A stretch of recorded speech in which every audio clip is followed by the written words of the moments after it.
আমাদের সাধ্যের সবটুকুনি আমরা ঝাঁপিয়ে পড়েছি। আমরা এই যাবৎকালে এখনো পর্যন্ত অর্থাৎ গত পরশুদিন থেকে কাজ শুরু করেছি, আমরা এখনো পর্যন্ত 700 মেট্রিক টন খাবার আমরা কিনেছি। তার সবগুলো এসে পৌঁছায়নি, যেগুলো এসেছে আমরা সেগুলো আজকে কাজ শেষ করছি। এখানে প্রায় 2000 স্বেচ্ছাসেবক এসেছেন। এর মধ্যে ঢাকা বিশ্ববিদ্যালয়ের প্রফেসর আছেন, আমি ব্যক্তিগতভাবে দেখেছি, চিনেছি। আবার ঢাকা ইউনিভার্সিটির সহ সমস্ত বিশ্ববিদ্যালয়গুলোর বিভিন্ন বিশ্ববিদ্যালয়ের স্টুডেন্টরা এসেছেন, বিভিন্ন শ্রেণী পেশার মানুষ এসেছেন, বিভিন্ন ব্যবসায়ীরা এসেছেন। তো এমন ছোটো ছোটো শিশুরাও এসেছে, তারা প্যাকেজিংয়ের কাজে হেল্প করছে।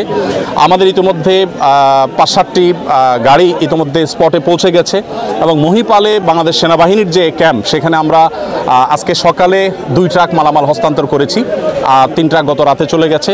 আজকে আমি নিজে ইনশাল্লাহ ঘণ্টাখানিক পর স্পটে যাব এবং আমার সাথে এখান থেকে আরও 5টা লরি আশা করি মাল যাবে এবং এভাবে রাতে আবার যাবে, আবার সকালে যাবে। আমরা 3টা লেয়ারে কাজ করি। প্রথমত শুকনা খাবার হিসাবে খেজুর, চিড়া, তারপর 2 কেজি করে চিড়া, 2 কেজি করে খেজুর এবং 1 কেজি চিনি, 1 কেজি লবণ। চিনি লবণ দিচ্ছি যদি স্যালাইন বানানোর প্রয়োজন হয়। এই জিনিসগুলো আমরা দিচ্ছি প্রাথমিকভাবে 20,000 পরিবারকে। আর 40,000 পরিবারের জন্য 10 কেজি করে চাল, 2 লিটার সয়াবিন তেল, 2 কেজি মসুর ডাল এবং 1 কেজি লবণ, 1 কেজি চিনি দিচ্ছি। আলুটা দিতে পারছি না কারণ আলু পচে যাওয়ার আশঙ্কা আছে, কারণ লরিতে দেখা যায় পথে রাস্তায় কী হবে আমরা জানি না। যদি 2 দিন জ্যামে পড়ে থাকে তাহলে সেক্ষেত্রে এগুলো পচে যাবে।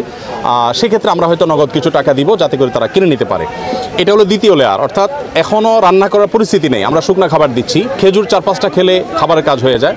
সেই সাথে আমরা একটু পানি শুকোতে শুরু করলে কাল বা পরশু সকাল থেকে আমরা চাল ডাল সহ ভারী খাবার দেব। এরপর তারা যখন ঘরবাড়িতে যাবেন তখন আমরা 25 কেজি করে চাল ইনশাআল্লাহ আশা করছি যে আমরা 20,000 পরিবারকে দেব। এরপরে 4th লেয়ারে গিয়ে আমরা 4,000 পরিবারকে ঘর বানিয়ে দেওয়ার প্ল্যান করেছি। পরিপূর্ণ ঘর বানাতে না পারলেও 4 বান করে টিন এবং কিছু নগদ টাকা 10 বা 20,000 টাকা, যেটি আমাদের সুযোগ আমরা এটা দেবো। এখনও পর্যন্ত আমাদের কাছে ফান্ড এসে সব পৌঁছায়নি। আলহামদুলিল্লাহ গত 24 ঘন্টার ভিতরে প্রায় 3 লক্ষ মানুষ আমাদেরকে অনলাইনে ডোনেশন করেছেন। এর ভিতরে 1 টাকা, 5 টাকা, 10 টাকা সব রকমের আছে।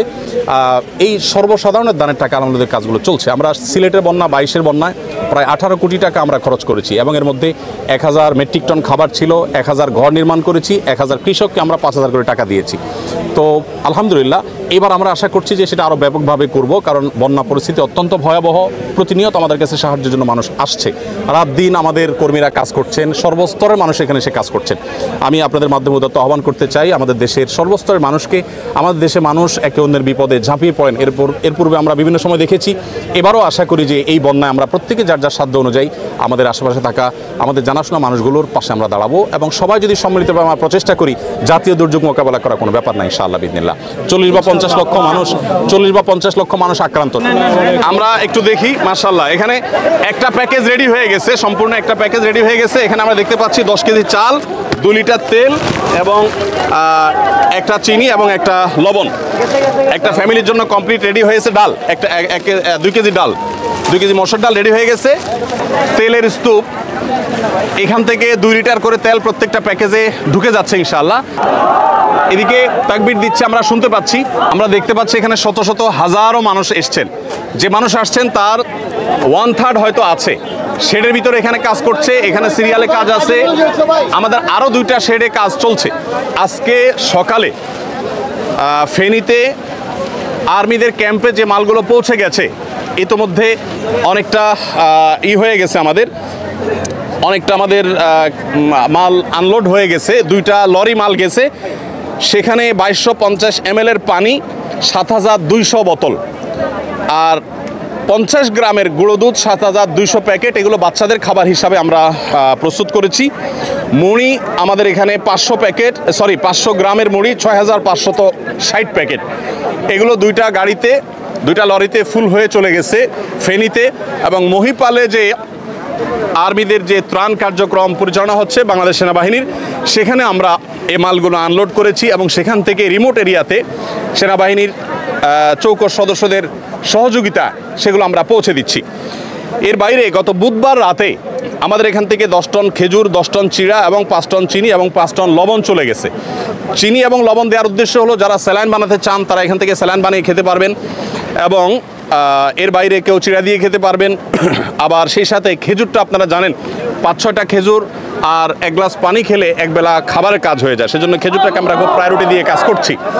আপনাদেরকে আমরা জানিয়ে রাখতে চাই যে আসুন্না ফাউন্ডেশন আপনারা জানেন প্রত্যেকটা দুর্যোগে আমাদের সর্বশক্তি নিয়ে আপনাদের সার্বিক সহযোগিতায় আমরা ঝাঁপিয়ে পড়ি এবং আমাদের যে কার্যক্রম হয়ে থাকে এই কার্যক্রমগুলোর সামারি আপনাদেরকে আমরা বরাবরের মতো জানিয়ে থাকি, এবারও জানাবো ইনশাআল্লাহ তাআলা। বিস্তারিত আপনাদের প্রত্যেকটা আমানতের টাকা কোথায় কত খরচ করেছি আমরা জানাবো। সেই সঙ্গে আপনাদেরকে আরও আমরা জানিয়ে রাখতে চাই, রুলিং খরচ বলতে যেটা আছে এরকম রুলিং খরচ আমাদের নেই বললেই চলে, খুব কম।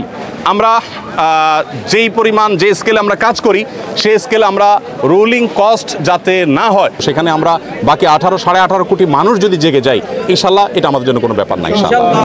আমাদের মুসলমানদের আজকে যে দুরবস্থা এর অন্যতম একটা বড় কারণ আমরা নামে মুসলমান, আমরা ইসলাম থেকে সরে গেছি।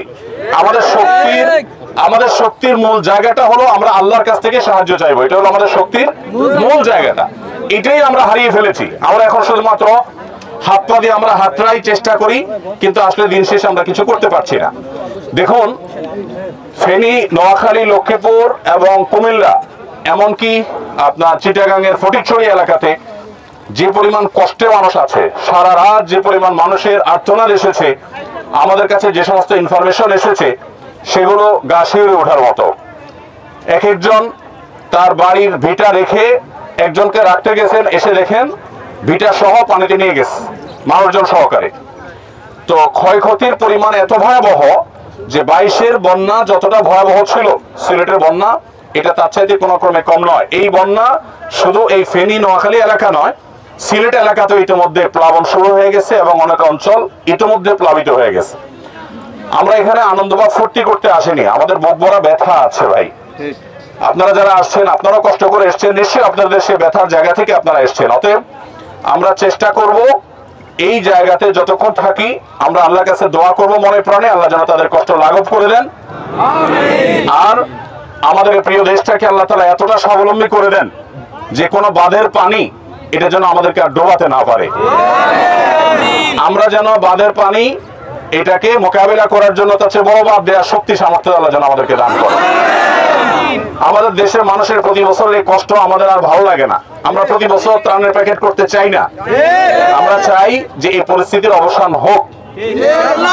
তো আল্লাহ তাআলার কাছে দোয়া করতে হবে, আমাদের চেষ্টা অব্যাহত থাকতে হবে। এই জন্য আমি আপনাদেরকে অনুরোধ করতে চাই আপনারা দুরূদ এবং আমলের মাধ্যমে এখানে আপনাদের অবস্থানটা আপনারা কন্টিনিউ করতে থাকেন।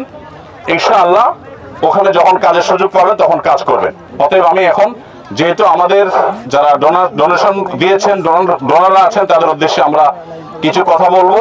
অতএব এই টাইমটাতে আপনারা যদি সহযোগিতা না করেন তাহলে বদনামিটা আপনার ব্যক্তির হবে না, বদনামিটা হবে আসন্না ফাউন্ডেশনের। মানুষ দেখবে যে বিশৃঙ্খলাটা আসন্না ফাউন্ডেশন এখানে হচ্ছে, আপনি এখন আসন্না ফাউন্ডেশনের পরিবারের সদস্য। এজন্য মেহরবানি করে লাইভ শেষ হওয়া পর্যন্ত সবাই বসবেন, কেউ দাঁড়াবেন না।